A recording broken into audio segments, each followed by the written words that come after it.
Jubilee Hills BRS అభ్యర్థిగా nomination వేసిన మాగంటి సునీత ఆక్రమణలపై హైడ్రా దూకుడు. ఇలాంటి టాప్ 10 తెలంగాణ వార్తలను ఇప్పుడు చూద్దాం. జూబ్లీహిల్స్ బీఆర్ఎస్ అభ్యర్థిగా మాగంటి సునీత షేక్పేట్ తహసీల్దార్ కార్యాలయంలో నామినేషన్ దాఖలు చేశారు. అంతకుముందు తెలంగాణ భవన్లో కేటీఆర్ తో సునీత భేటీ అయ్యారు. జూబ్లీహిల్స్ ఉప ఎన్నిక 10 ఏళ్ల అభివృద్ధి 2 ఏళ్ల అరాచకానికి మధ్య జరుగుతున్న యుద్ధమని కేటీఆర్ అన్నారు.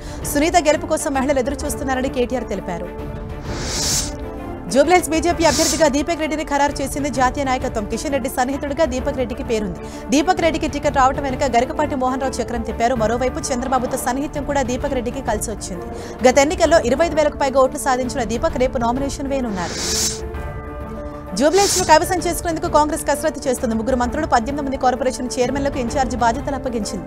డివిజన్ల వారీగా మీనాక్షి నటరాజన్ సమీక్ష సమావేశాలు నిర్వహిస్తున్నారు. రేపు కాంగ్రెస్ అభ్యర్థి నవీన్ యాదవ్ నామినేషన్ వేయనున్నారు. మరోవైపు జూబ్లీహిల్స్ అభివృద్ధిపై పార్టీ స్పెషల్ ఫోకస్ పెట్టింది.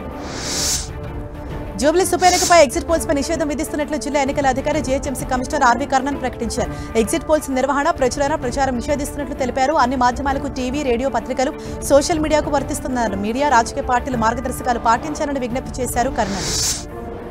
బీజేపీ రాష్ట్ర ప్రభుత్వాలు ఓటు చోరీ చేస్తున్నాయని మంత్రి శ్రీధర్ బాబు ఆరోపించారు. కర్ణాటకలో జరిగిన ఓటు చోరీపై రాహుల్ గాంధీ ఆధారాలు చూపారని తెలిపారు. పులిని చూసి నక్క వాత పెట్టుకున్నట్లు ఉందని కేటీఆర్ తీరు అన్నారు. అసెంబ్లీ ఎన్నికలకు ముందు అధికారంలో ఉంది బీఆర్ఎస్సీ అని, ఓటర్ లిస్టులో తప్పిదాలు జరిగింది వారి హయాంలోనే అన్నారు మంత్రి.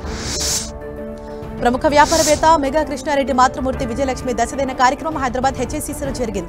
ఈ కార్యక్రమంలో సీఎం రేవంత్, మాజీ ఉపరాష్ట్రపతి వెంకయ్యనాయుడు, కేంద్ర మంత్రులు కిషన్ రెడ్డి, బండి సంజయ్, కేటీఆర్, తలసాని, మహం గ్రూప్ అధినేత జూపల్లి రామేశ్వరరావు, సినీ నటుడు చిరంజీవితో పాటు ఏపీకి చెందిన పలువురు నేతలు పాల్గొని నివాళులర్పించారు.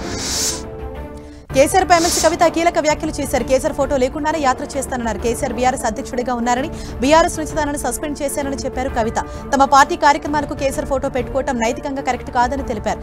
తెలంగాణలో యాత్రకు సంబంధించిన పోస్టర్ను కవిత రిలీజ్ చేశారు. రంగారెడ్డి జిల్లా రాజేంద్రనగర్ మండలంలో కబ్జాలను హైడ్రా తొలగించింది. బద్వేల్ టు ఉప్పరపల్లి గ్రామాల జనచైతన్య లేఅవుట్ ఫేజ్ 1, 2లో ఆక్రమణలకు గురైన 4 పార్కులకు హైడ్రా విముక్తి కల్పించింది. 19,878 గజాల భూమిని ఆక్రమణదారు నుంచి స్వాధీనం చేసుకుంది. దీని విలువ బహిరంగ మార్కెట్లో 139 కోట్లకు పైగా ఉంటుందని అంచనా.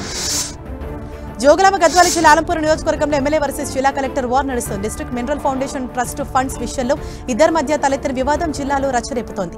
డీఎంఎఫ్టీ నిధుల అంశంలో కలెక్టర్ సంతోష్ కు ఎమ్మెల్యే విజయుడు లేఖ రాయటం సంచలనంగా మారింది. నిజామాబాద్ జిల్లాలో ఆర్ఓబీల కోసం వెంటనే నిధులు విడుదల చేయాలని డిమాండ్ చేశారు బీజేపీ ఎంపీ ధర్మపురి అరవింద్. రాష్ట్ర ప్రభుత్వం నిధులు విడుదల చేయకపోతే ఆమరణ నిరాహార దీక్ష చేస్తానని హెచ్చరించారు. జూబ్లీహిల్స్ ఓట్ల చోరీపై స్పందించిన ఆయన ఓట్ల చోరీ జరిగిందని కేటీఆర్ మాట్లాడడం హాస్యాస్పదమన్నారు.